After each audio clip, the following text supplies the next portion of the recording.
दोस्तों नमस्कार, स्वागत है आपका आपके अपने चुनाव शिक्षा नीति पर। दोस्तों Bihar DLR various post result आ चुकी है। आप लोगों ने अपना रिजल्ट देख ही लिया होगा और अब रिजल्ट के बाद जो डॉक्यूमेंट वेरिफिकेशन का है या फिर काउंसलिंग होना है, उसमें क्या क्या डॉक्यूमेंट्स की जरूरी पड़ेगी, क्या क्या उसके प्रोसेस हैं जिससे कि आप काउंसलिंग करवाएंगे, कैसे काउंसलिंग होगा। और अभी तो सबसे पहले चूँकि एएसओ का है तो एएसओ के अभ्यर्थी को हमने लिखा है कि सबसे पहले देख लें। बाकी है ये सबके लिए ज़रूरी, कौन कौन से 15 डॉक्यूमेंट्स हैं, उन डॉक्यूमेंट को कहाँ से बनवाना है, किस लेवल का चाहिए वो। तो मिनिमम जो लेवल का डॉक्यूमेंट चाहिए वो मैं आपको इस वीडियो में बताऊंगा। और अपने जो पुराने अनुभव हैं, जो मैंने डॉक्यूमेंट वेरिफिकेशन या फिर काउंसलिंग के हैं तो वो करवाया है पहले बीसीसी के द्वारा ही पिछले 17-67 महीने वाले में, उसके भी है पे मैं आप लोग के बताने जा रहा हूँ।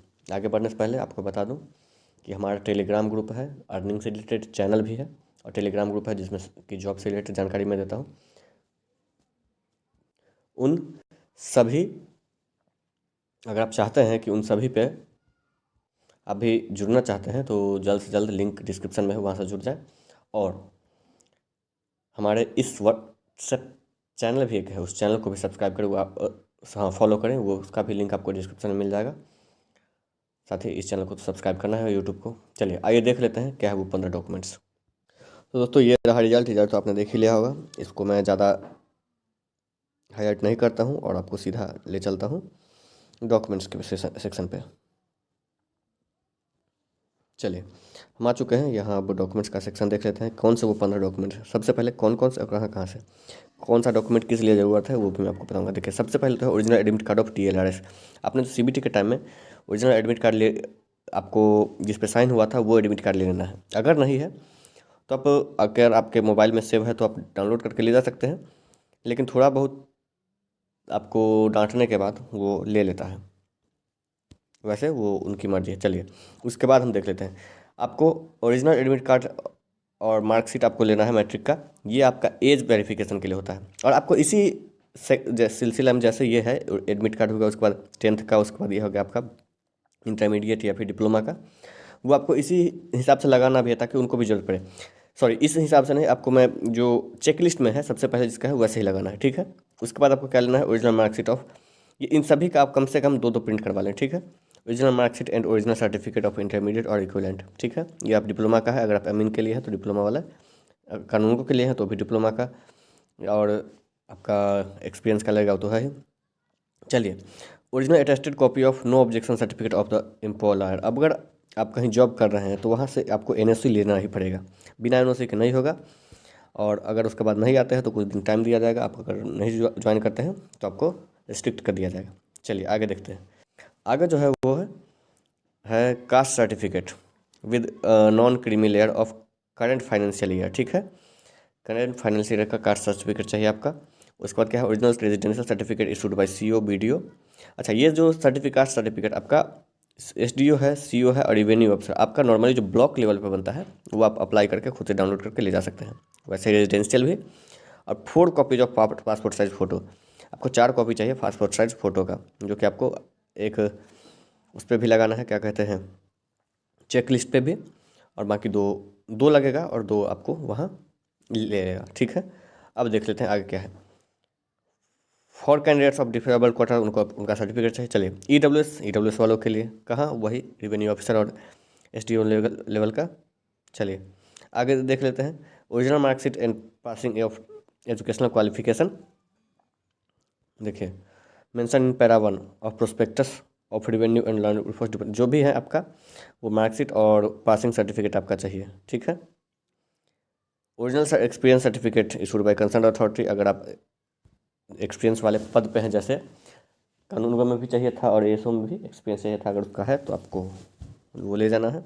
चलिए अगला है ज्ञानसन, जो फ्रीडम फाइटर है उनके लिए, और बाकी है any other certificate from DLR mention in the requirement of prospectus. Prospectus को आपको देख लेना है, वहाँ से लेना है। Download print of application form based on CBT, जो आपका अप्लीकेशन आपने अप्लाई किया था उसका प्रिंट आपको ले लेना है। और द वेरिफिकेशन स्लिप, जांच पर्ची आपका जो है वेरिफिकेशन स्लिप का क्या होगा, वही चेक लिस्ट इन 2 कॉपीज, डाउनलोड और बायोमेट्रिक फॉर्म 1 कॉपी, ठीक है। बायोमेट्रिक का 1 कॉपी और 2 आपको जांच पर्ची का ले लेना है, जो जांच पर्ची को हम लोग चेक स्लिप बोलते हैं।